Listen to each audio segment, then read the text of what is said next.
Welcome to the intersection of technology, cybersecurity, and society. Welcome to ITSP Magazine. Every company has a story to tell, from the small startup to the large enterprise, and everything in between. This is one of them. Knowledge is power, now more than ever.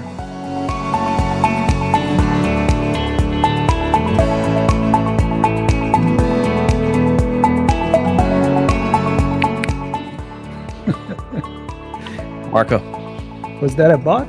did you hear it? It was a bot. It was two bots. Two bots? Maybe I might have been 8. I don't know. They're multiplying. They're gremlins. They're gremlins If you- multiplying. if They're you already way sprinkle more water. than our first episode on this topic. If you sprinkle water on a bot, it multiplies. Maybe, I don't know, water in the server room is probably not a good idea, but I'm not technical. it's not our server room. It's somebody else's computer or IoT device anyway, so screw it. I'm more about fantasy thinking, so I can talk about that. But we're talking about something that is pretty real. And this is the second episode. They are real. They're not gremlins. They are real bots. They're real software running on real devices and within and perhaps even behind. We'll probably learn real applications causing real situations and real harm. And so we had, this is our second episode here, Marco, and we had a good chat with Ryan when he was on. Thanks again for joining, Ryan. And we had a good conversation around what a bot is and how it works, and some stories of the impact it can have on businesses and industries and consumers alike. And we got to a point where we ran out of time, but there are more stories, Marco, and most importantly, we have a solution to help with some of this for businesses. So without further ado, I'm going to point everybody back to part 1 of this 2-part series so they can learn more about Ryan. And let's just get back into it, Ryan. We covered a couple customer stories, how you interact with the organizations, the things they think they're seeing, how you help them analyze and identify if it's a bot and how it's operating, and maybe another example or two to kind of help set the stage again here in this part 2, so folks can get their head wrapped around what a bot is and how it impacts business. Yeah, thanks for having me back on the show, guys. Great conversation, and happy to be picking this back up.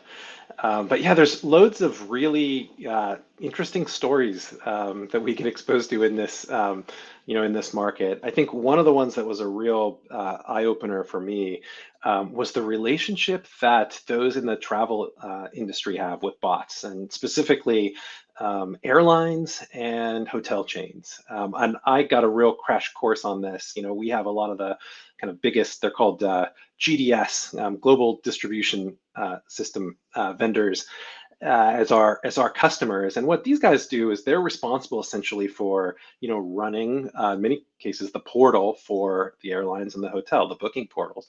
And so they are subject to a lot of both good and bad bots. And so the way that these kind of manifest is, the good bots are coming from the online travel agencies and the aggregators, like Kayak or even Booking.com, and they have agreements with these travel agents and these aggregators to basically use bots.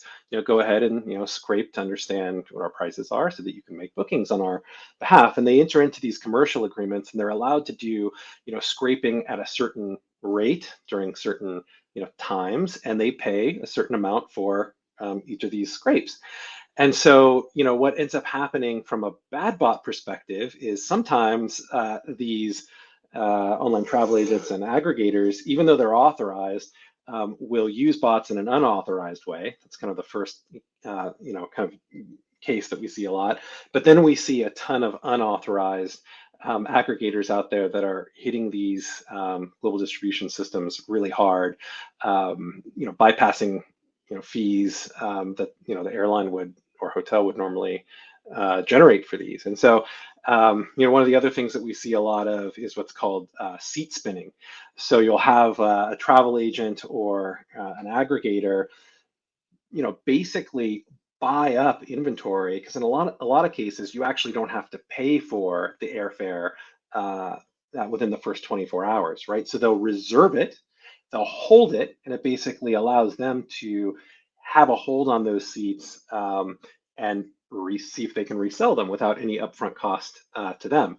But obviously, there's a huge cost to the hotel or the airline, and to consumers, right, who can't find a free seat. So it's just a really interesting kind of ecosystem that I personally learned a lot about, as we got into it with some of our big customers in this space. And that, I'm just trying to think through that scenario, and it's multifaceted, in that there's a lot of steps along the way. And I guess I'm just wondering how do the folks you work with distinguish between real, authentic traffic versus something that's being driven by a bot? If it's coming through an aggregator that's legitimate and authenticated and maybe abusing, or versus one of the others. I don't know, how do you begin to determine the difference there? I mean, it's difficult. I mean, in many cases, we encourage them obviously to design their applications in ways that can, bypass a direct scraping model. So in other words, kind of go directly through the API and use kind of a key to do that. So you can kind of hand that key out to your authorized partners. But some of these design projects are complicated and take a long time to implement. So we protect, I think, over 70 airlines, and so most of them are kind of still using the classic scraping model. So it's difficult. We look at things like behavior. We look at the rate that these requests are coming in. We obviously use traditional reputation kind of models and things like that. We've also had to layer in quite a bit of machine learning, both supervised and unsupervised, to help us tell the difference between the good and the bad. It's a tough one, because they need these bots. They do.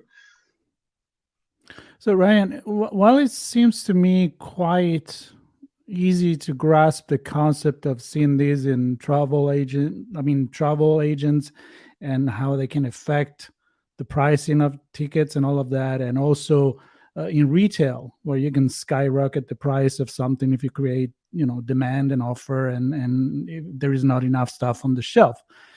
But there are other situations and verticals where I didn't expect, for example, to see the numbers so high there. For example, sports websites, and how it actually is affecting those kinds of things when it's related to, obviously, big sport event.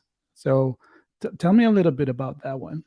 Yeah, so there's a few reasons why these sporting events attract a lot of bots. One is scraping scores, right, in real time, to basically present that information on some other site. Another could be scraping odds, right, to get a real-time view of what the betting odds are. We see that a lot, or even attempts to influence the odds. We also see, a lot of these sites have logins, right? You can create an account for various reasons, right? And a lot of times you can buy things. And so people are storing payment information. So that makes these subject and vulnerable to these account takeovers that we were talking about in the last episode. So those are kind of the main things that we see. And sports, gambling, and gaming, kind of as two categories: sports, gaming, and gambling, are two of the kind of top three industries where we see a lot of bad bot volume. Telecom being the third. And so, go ahead, Marco. Oh no, I'm just curious, because we talk about these bots, and where do they come from? Yeah. Where is the land of the bots? It's a mafia. It's really interesting when you dig into that, and I think we touched on it a little bit in the last episode. But because the stakes have gotten so high, these bot operators have really, like you guys said, mafia. I mean, they've really organized professionally, right? And so this is not amateur hour anymore here. This is high quality software, distributed across the globe, and how they end up recruiting these bots a lot of times is really interesting. There's a few vectors. One of them is through SDKs that developers will write, and then a service will inject some code that's essentially the bot, and the developer gets a royalty every time that SDK is used by another developer in their application. So it could be, an example could be like a browser plugin, right, that does something. And when the end user installs that browser plugin, they may even, they're going to be getting, T's and C's, right, put in front of them, and no one reads that, and they click OK. And what they've done is they've installed this browser plugin that's given them some convenient functionality that they needed. But what they've done is they've effectively turned their workstation into their computer into a bot, a command and control type bot. So what happens is that browser plugin now is phoning home, right, phoning the kind of central control station and saying, hey, what do you want me to do? And central control is saying, well, here's the instruction, go attack this particular property. And what ends up happening in that case is, the request is coming from an actual browser, right? In the case of this browser plugin, so it looks legit, and it's coming from a residential IP network, like Comcast or wherever. And so that's one of the ways in which they're recruited. The other really common one is VPN. So people will, consumers will download VPNs in order to get around content restrictions for digital media, right? They want to watch some show in a different country or something like that. And so a lot of times malware or bots basically get installed that way. And then the third major vector is compromise of IoT. So you'll have devices like cameras, thermostats, refrigerators, anything that run, software, right? That's can be exploited. Often gets exploited and becomes another kind of command and control bot. I don't trust my refrigerator. I never did. I never will, Sean. I'm not going to eat that cheese from your fridge. Not a chance. No, I know he's doing something in the background. I just don't trust him. What can we do about it, Sean? Any ideas? What? Yeah, it's on top of my mind, of course, because Brian, as you're talking about all these sources, I'm thinking as a business owner, I don't control the ISP. I don't control Safari. I don't control the VPNs. I don't control the IoT device in Marco's kitchen, right? So Yep. I have no ability to do anything at that level, and that's where all these bots and the bot armies are originating. I can only handle and deal with something that's coming across and actually landing on my site and in my systems, in my application. So how do organizations take some of the first steps, let's say, to see if they have a bot problem? Then we can talk about actually addressing what they uncover. Yeah, in terms of, I think we touched on this in the last episode, but in terms of just real quickly, things to look out for, it's spikes in traffic, it's login attempts, it's low conversion rates on your products, lower than historical. It's actually, another thing we see a lot of is poor search engine optimization ranking, and people don't know why, right? And oftentimes it could be because in the case of e-commerce, competitors outprice them just marginally. And so the competitor's good is showing up, or content is being stolen, right? And that hurts your SEO ranking if someone else has the same, content. So those are the things to look out for. And you bring up a really good point, Sean. It's very difficult to block this stuff because it's coming from IP address ranges that your legitimate users come from. So that method of blocking IPs doesn't work. The reputation method typically doesn't work. And because they're masquerading as real browsers, it's very difficult. You can't put rules in place, basically, right? And so, actually speaking about browsers, one of the things we saw a lot of this year was a shift to bots emulating Safari. And at first, we were kind of scratching our heads, like, why the increase in bots masquerading as Safari. And the reason is basically because, I think it was earlier this year, Apple released these privacy enhancements for Safari that made it more difficult for advertisers and other folks to track you, right? Which generally is, a good thing. But bot detection software also uses some of the same techniques to fingerprint devices, right? And so, they're able to essentially benefit from that. And so we saw a lot of that. But it's a hard problem to solve for sure, and the traditional security models just don't work. Now, I'm wondering, Ryan, one more thought on where these things are hitting within the organization, because clearly, if you're losing money, if your gift cards are being abused, if you see a huge drop in completed transactions in your cart, and nobody's able to buy stuff, those are probably pretty obvious and pretty quick to identify and say, this is bad, we're losing money, customers are upset, let's figure out what's going on here. I'm just wondering, are there other scenarios that may trigger the sign of a bot that may not be as initially damaging? I'm thinking like HR websites for application submissions. I don't know if that's the real case or not, but I'm just thinking, are there other places where you might spot the presence of bot activity that may not be an immediate impact on revenue, but ultimately could have an impact on the business?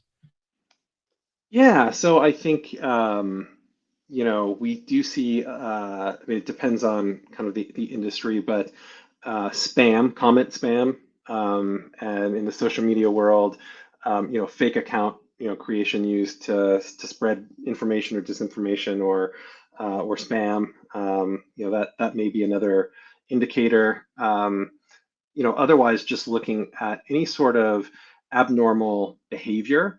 So a lot of modern advanced bot detection ends up being very behavior based or anomaly based. So you try to take a baseline, understand kind of what's normally going on, and you're looking at a bunch of different things. You're looking at, traffic, but you can't look at just traffic coming from one source now because these attacks are now distributed. So you have to kind of take a global view. Looking for anomalies, looking for how is somebody, how is a user agent or a bot or a human working through your site? Is that normal?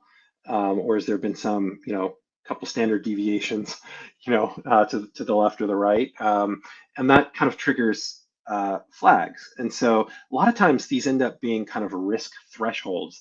And so one particular thing in and of itself isn't enough. You have to kind of take this composite view, in order to have an effective line of defense. The other thing we do a lot of at Imperva is when a browser purports to be a certain type of browser, we know what the capabilities of that browser are in terms of what's it look like from kind of an SSL negotiation perspective, or what kind of JavaScript does it functions does it support or not support. And so you can kind of issue these challenges in the background transparently to the user to say, well, this user is purporting to be on this browser, but is this browser really behaving as we know this browser with this particular subversion to behave? So it's really kind of multi-factor. And speaking of because that browser behaving generally might look a certain way, but the user within different applications might look different as well. And I know this isn't just a security problem. This isn't just a fraud problem. We talked a little bit about this in the first episode. So I'm wondering how you advise organizations to come together from I don't know, what do you want to say, like a multi-stakeholder perspective, to say, yeah, you have to bring fraud and security and risk and IT and ops and legal and HR and app dev and engineering or whatever. How do you advise folks, and where does that stop, and you just need a holistic view regardless? Yeah, no, so absolutely. This is something that we talk to our customers about, all the time. So we see the primary stakeholders, tend to be, obviously security, as the practitioner, right? But finance and the fraud team, risk or fraud, tend to be involved because they have a lot at stake. Marketing for some of those marketing metrics that we talked about, they tend to have an interest in this. If there's kind of an e-commerce team on the retail side, they are also impacted by bots, and so we see a lot of these conversations as actually starting in some of these other functions, and these other functions going to IT or going to security and saying, "Hey, we can't explain this. Can you guys take a look?" And then they dig in and they realize it's bots. And so at Imperva, we've been focused a lot on kind of this multi-stakeholder aspect, and so we've created a lot of reports that are specific to different stakeholders at the executive level, to kind of give them the information they need, to tell them how bots are impacting their part of the business. So I remember a while back we were talking about how it takes a Terminator to kill a Terminator.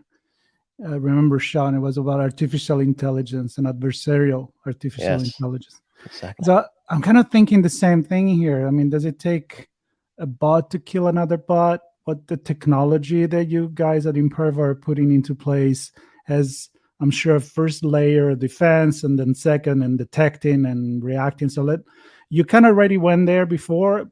Let's dig a little bit deeper into the solution here.